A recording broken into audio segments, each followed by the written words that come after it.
இந்த 5 ஆண்டு காலத்தில் திமுக ஆட்சியில் பட்டியலின மக்களுக்கு என்ன செய்தார் ஸ்டாலின்? அதுல கூட்டணியில் இருக்கின்ற விடுதலை சிறுத்தை கட்சியின் தலைவர் திருமாவளவன் அவர்கள் அவர்கிட்ட கேட்கிறேன், இந்த 5 ஆண்டு காலத்தில் நீங்க தமிழ்நாட்டில் பட்டியலின மக்களுக்கு என்ன செஞ்சீங்க? ஏதாவது ஒண்ணு சொல்லுங்க, ஏதாவது ஒண்ணு சொல்லுங்க. நான் கேட்கிறேன், சொல்லறதுக்கு ஒண்ணும் கிடையாது. ஸ்டாலின் அவர்களுக்கு இந்த பட்டியலின மக்கள் ஓட்டு மட்டும்தான் வேணும், மீனவர்கள் சமுதாயம் ஓட்டு மட்டும்தான் வேணும், வன்னியர் மக்களுடைய ஓட்டு மட்டும்தான் வேணும், உழைக்கின்ற மக்களுடைய ஓட்டு மட்டும்தான் வேணும். அது எந்த சமுதாயம் இருந்தாலும் சரி, யாதவர் இருந்தாலும் சரி, எந்த சமுதாயம் இருந்தாலும் சரி. ஆனா அந்த மக்களுக்கு எதுவும் பண்ண மாட்டார். வேங்கவையில இருந்து எல்லாம் பார்த்தாச்சு, நாங்குநேரியில இருந்து கள்ளக்குறிச்சியில இருந்து. ஆனா திருமாவளவன் அவர்கள் 5 சீட்டு 6 சீட்டு 7 சீட்டு 8 சீட்டு. என்ன அரசியல் பண்றீங்க? இதுதான் உங்களுடைய இலக்கா?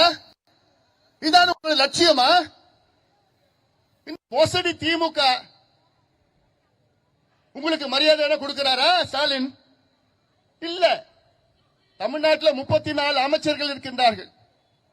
இந்த 34 அமைச்சர்கள் ஒவ்வொரு அமைச்சருக்கும் ஒரு புரோட்டோகால் வரும். முதல் புரோட்டோகால் முதலமைச்சர், இரண்டாவது புரோட்டோகால் அவருடைய மகன் துணை முதலமைச்சர். கடைசி புரோட்டோகால் 34வது புரோட்டோகால் யார் தெரியுமா? கயல்விழி. யாரு? பட்டியலினத்தை சார்ந்தவர். எந்த புரோட்டோகால்? அப்புறம் 32வது புரோட்டோகால். 32வது புரோட்டோகால் யாரு?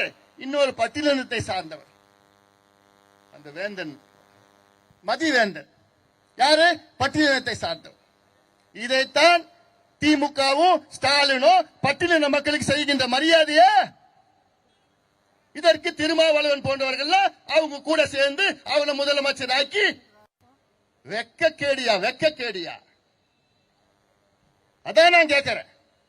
பட்டியலின மக்களை ஓட்டு வங்கியா தான் பயன்படுத்திட்டு இருக்கிறேன். நான் மத்திய அமைச்சராக இருந்த நேரத்தில் எவ்வளவு எதிர்ப்புகள் மீறி பட்டியலின மக்களுக்கு அகில இந்திய மருத்துவ படிப்பில் அண்டர் கிராஜுவேட், போஸ்ட் கிராஜுவேட், இந்தியாவிலே இடஒதுக்கீடு பட்டியலின மக்களுக்கு மருத்துவத்துறையில கொண்டு வந்தவன் இந்த அன்புமணி ராமதாஸ் கொண்டு வந்தான். தேசிய சித்த மையம், தாமிரத்தில் உள்ள தேசிய சித்தத்திலே அயோத்தியதாஸ் பெயரை வைத்தவன் இந்த அன்புமணி ராமதாஸ். பாட்டாளி மக்கள் கட்சிக்கு கிடைத்த முதல் அமைச்சர் பொறுப்பை பட்டியலினத்தை சார்ந்தவர் தலித் எழில்மலைக்கு கொடுத்தது பாட்டாளி மக்கள் கட்சி. திமுக எப்ப தெரியுமா கொடுத்தாங்க? திமுகவுக்கு வயசு இன்னைக்கு 75 வயசு.